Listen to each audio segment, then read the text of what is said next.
Hi, hello, namaste. We start with reflection coefficient. If you have watched my previous video on step potential, then this will be an easier one for you. But if you have not, then I will suggest you to go through it once. It will give you a clear idea of what exactly we are looking for. Now, I'll just begin. So you have a quantum particle, let's say an electron, moving towards some potential step or barrier, okay? Its wave function spreads out. So like one part of the wave function moves forward while the another part bounces back when it meets the potential energy. So in region 1 we get something which is the incoming wave and its reflected wave. So this region in region 1, this is before the barrier, right? But as it hits the barrier in region 2, after the barrier, we get another equation which is this. So in this both equations, we get one idea that in region 1, before the barrier, we have two equations. One is represented with A and it is positive, and the other one is represented with B and it is negative. The positive one indicates that it is an incoming wave, while the equation with B, which is a negative, it is basically moving backward. It is reflected.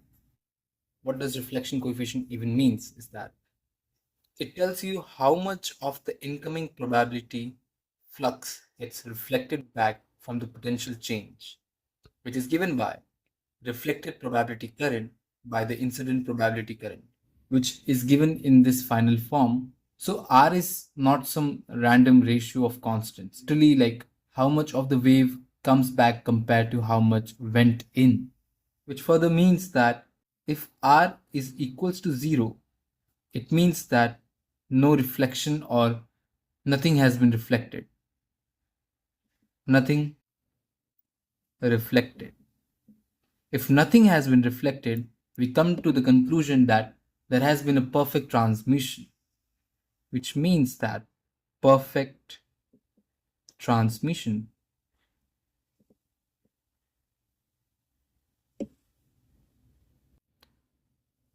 But if R is equals to 0, it means everything has been reflected. Everything reflected.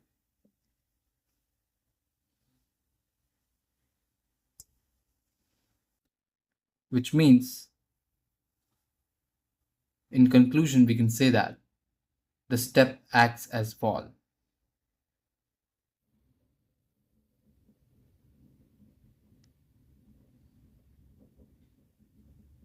The step acts as a literal wall. And there is one more conclusion which we can come across, that is 0 is less than R is less than 1. That means it has been partially reflected. Some part transmits, some parts reflects, which means partial reflection.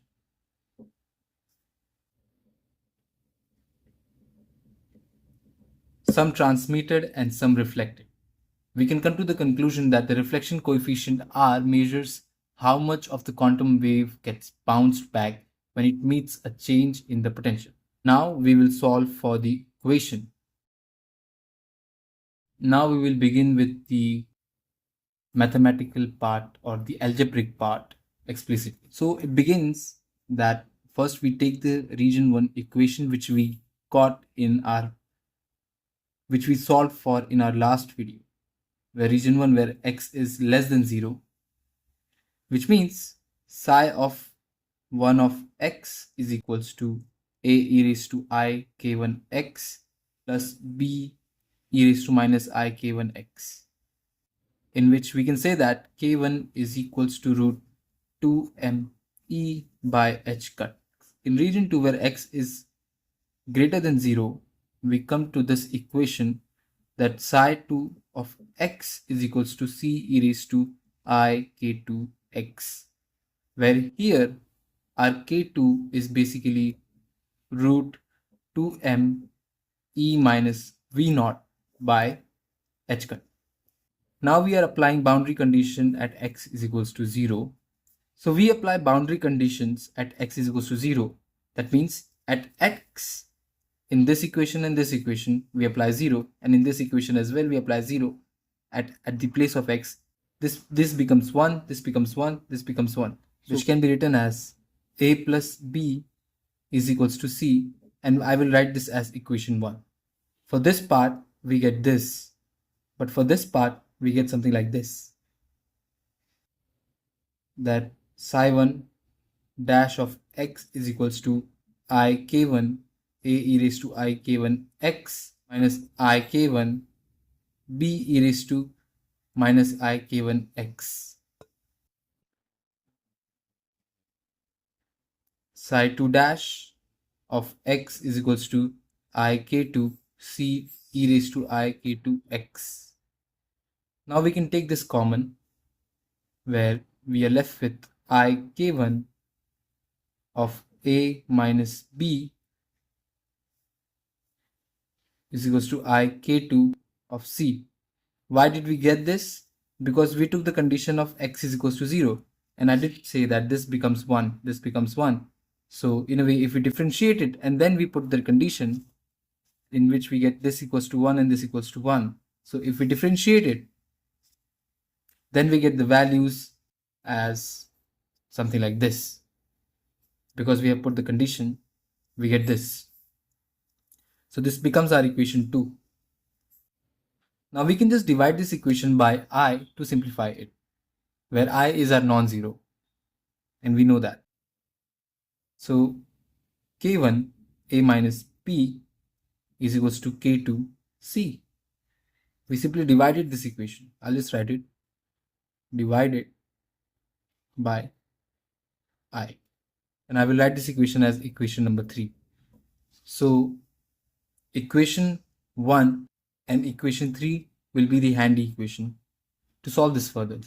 So using 1 to substitute c is equals to a plus b, or a plus b is equals to c into the third equation. So we can write this as k1 a minus b is equals to k2 a plus b. Hope you got it where this comes from. This comes from here.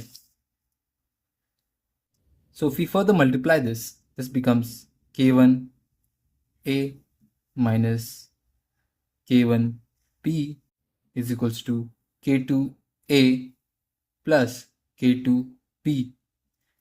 If we take the terms b on one side and a on the other side, so we get minus k1 of b minus k2 of b is equals to k2a minus k1a.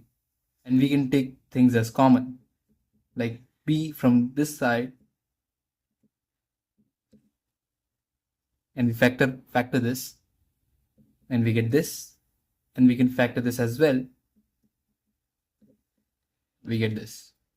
So we can just say that we can multiply both sides by minus 1, and we get something like this, that k1 plus k2 b is equals to k1 minus k2 a. So we can write that b by a is equals to k1 minus k2 upon k1 plus k2. Now to put this formula in the main formula of a reflection coefficient, we will write this as r is equals to b by a modulus square, which is k1 minus k2 divided by k1 plus k2 square.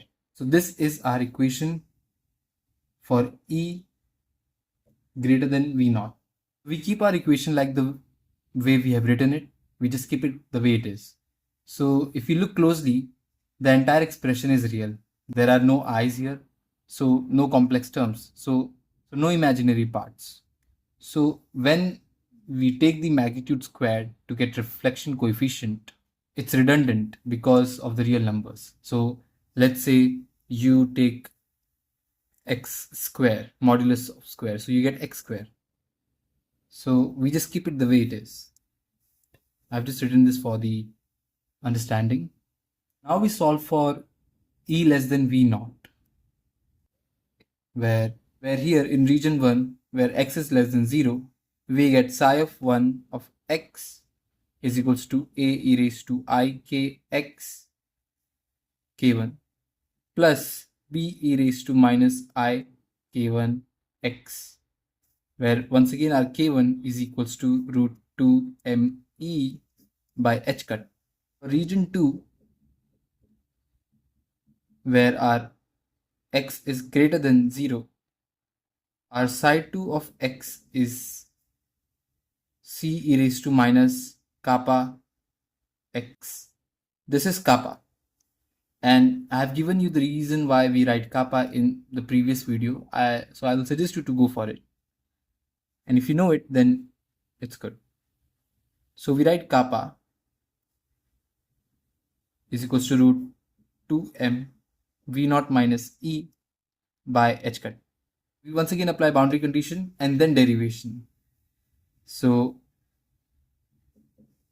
and dash, which becomes our equation, which is psi dash of x, psi 1 dash of x is equals to I k1 a e raised to I k1 x minus I k1 b raised to minus I k1 x, and psi 2 dash of x is equals to minus kappa c e raised to minus kappa of x.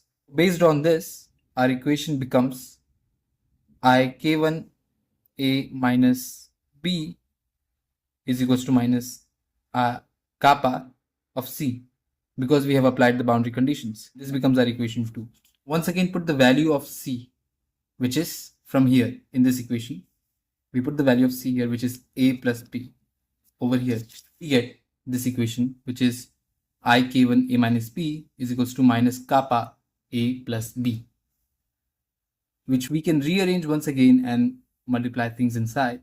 I k1 a plus kappa a is equals to I k1 b minus kappa b. So we get I k1 a plus kappa a is equals to I k1 b minus kappa b. So we factor it, we get a I k1 plus kappa is equals to b I k1 minus kappa, which we get b upon a is equals to I k1 plus kappa divided by I k1 minus kappa. We can write this equation, as you see, I will write it. We can write this equation something like this. We know that I k1 plus kappa, the numerator here, can be written something like this. And if you have, you can agree to this, that if we take I common, we get k1 plus I kappa. What we did, we took I common. So here we don't have I, so we put I to make it common. Similarly, we can do that with numerator as well. I k1 minus kappa. Once again, we take the I as common. We get I k1 minus kappa. So we can write our equation as b by a is equals to k1 minus I kappa divided by k1 plus I kappa. Therefore, we apply reflection coefficient r is equals to b upon a the whole square. Get k1 minus I kappa upon k1 plus I kappa. Now remember, this has imaginary value I as well. So the previous equation, we did not solve it in the form of modulus because those were real equations. And they did not have any complex number as of, let's say, I.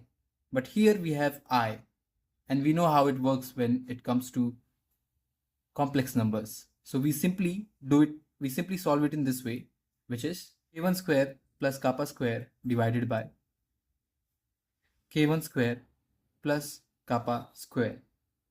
and this whole thing becomes 1, which is r is equals to b by a, the whole modulus square is equals to 1.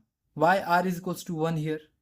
It is because in region 2, the solution is an exponentially decaying, right? Which is basically non-oscillatory. So our function is something like c e raised to minus kappa x. There is no forward traveling wave there. So no transmitted probability current flows in region 2. So with that sense, we put that the reflection means that the entire incoming probability current must be returned to region 1, which we write mathematically as r is equals to 1. So the algebra shows that this complex amplitude ratio has equal numerator and denominator magnitudes. So the magnitude squared, which is equals to 1.